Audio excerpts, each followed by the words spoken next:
Hey, welcome to Pay It Forward. I'm here today with my little Border Terrier, Cheer.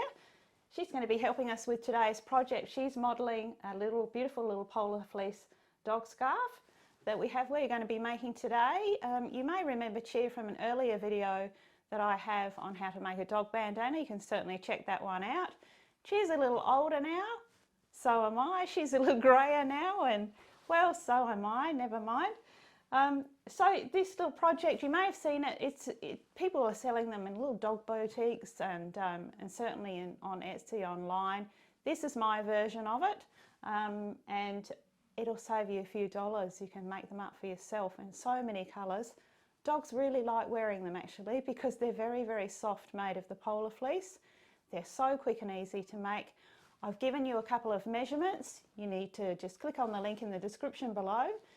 You'll be able to see your measurements for a medium, and I've got one there for a small, and I'll show you how to make them for larger dogs as well. So let's get sewing.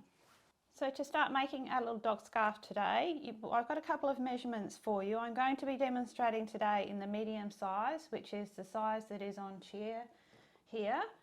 I also have a size for you which is for little tiny dogs, for like a little Chihuahua toy breeds. And I will have the measurements. You just click on the same link in the description below and you'll find those measurements there. So today, this one for the medium dog, now we've got 2 pieces of polar fleece. I like to have 2 contrasting colours. You don't have to do that, you can have both the same, but you can see that it gives you a nice little band showing on the outside. If there's any flip over, it's nice to see a different colour. So this is a heavier weight polar fleece on the front here, the grey, and slightly lighter on the back. And I find that that's much easier to work with once you go up to sort of a medium-sized dog like Cheer here. This one I've made up in some lighter polar fleece. So the measurement for this one is 70 centimetres long, and it is 8.5 centimetres wide.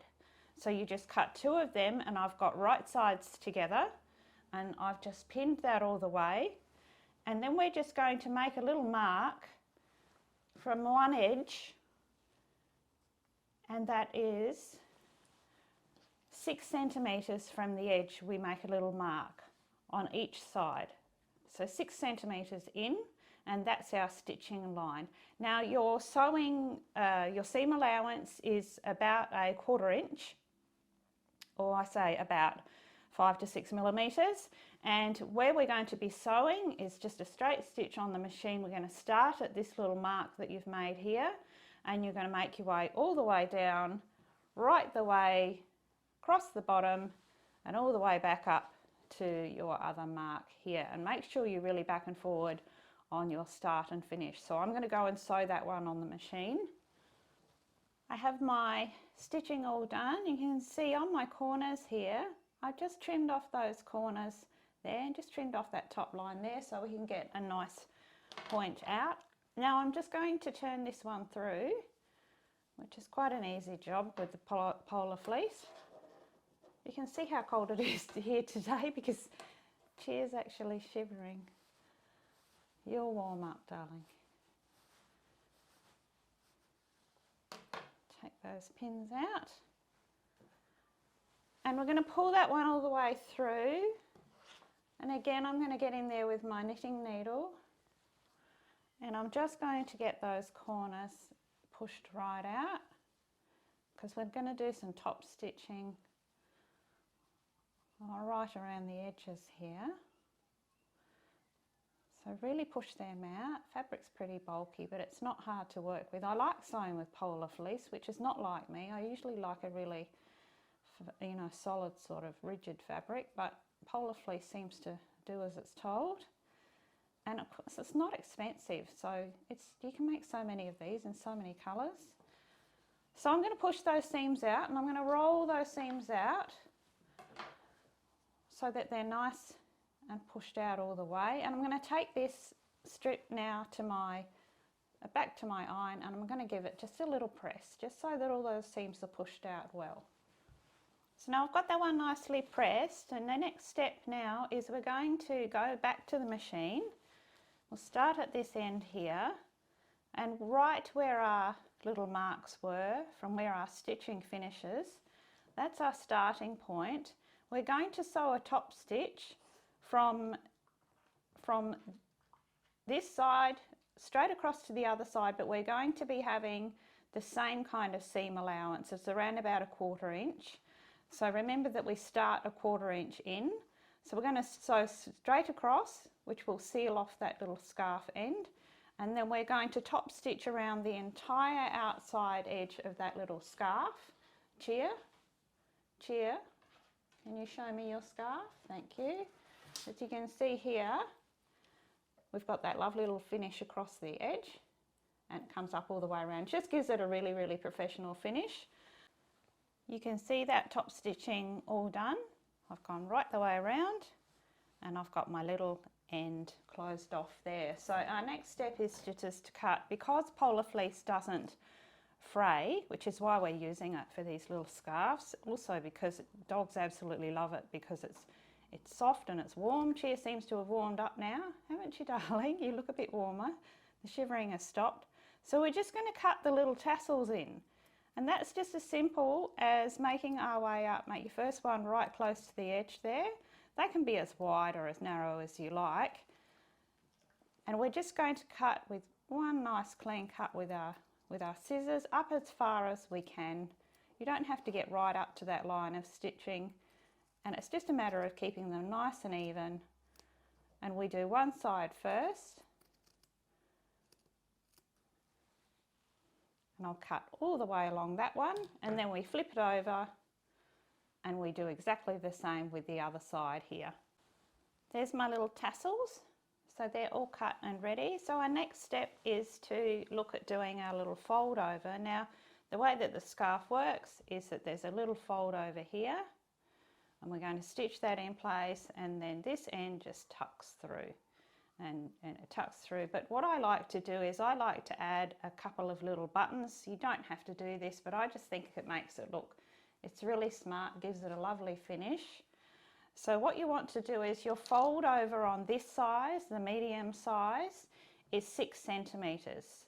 So you fold it over and then you just measure 6 centimetres for that fold over, and I like to put a pin in there when I have that measurement right, and I can work out my positioning of my buttons because they need to sit right in the centre. So the scarf will go through here and your little buttons will sit here, and I like to see, I don't know if you can see that on Cheers there, that they just sit right in the centre of that section there.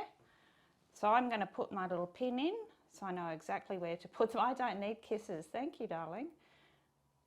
I'll pop my pin in there and just position my little buttons to sit either side. Thank you, Cheer. Just like that, and I will sew those in place before we sew that little hem line in.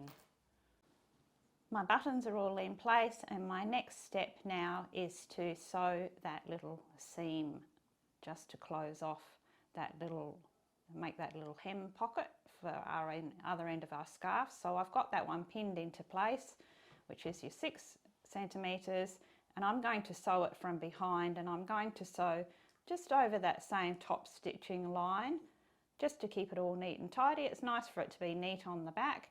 And of course, because we've sewed our buttons on previously, that stitching is nicely hid under there too. So I'm just going to sew that one just a couple of times on the machine. And now with that little hemline stitched in, I've just tucked in my other side of my scarf, and there's another little scarf ready for a little pupper. And now I probably will give this one to another grandpuppy. I have a little Boston Terrier grandpuppy. I think will love this one.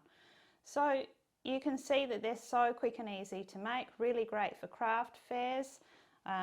Dogs do love wearing them because they're just so soft. They barely know that they're on, and it's just the cutest little accessory, and it's something a little different from a bandana.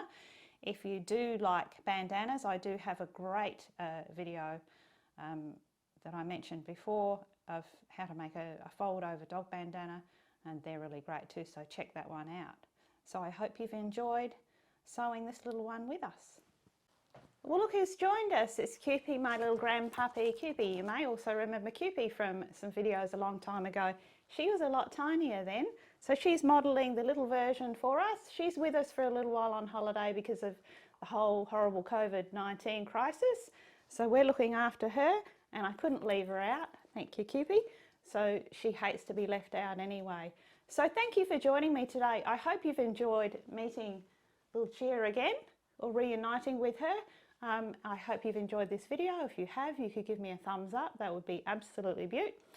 In the meantime, make sure to subscribe because we've got some nice, quick and easy little patterns coming up. Lots more projects for you to make. Please comment below. I love to hear what you have to say. Tell me about your little doggos and what they're up to. Really enjoy hearing from you. Most of all, remember everybody to pay it forward because we all can. And until next time, it's hooroo from us, from all of us. Good girls. You did well. Good girl, Chia. Good girl. You did well too. Here you go.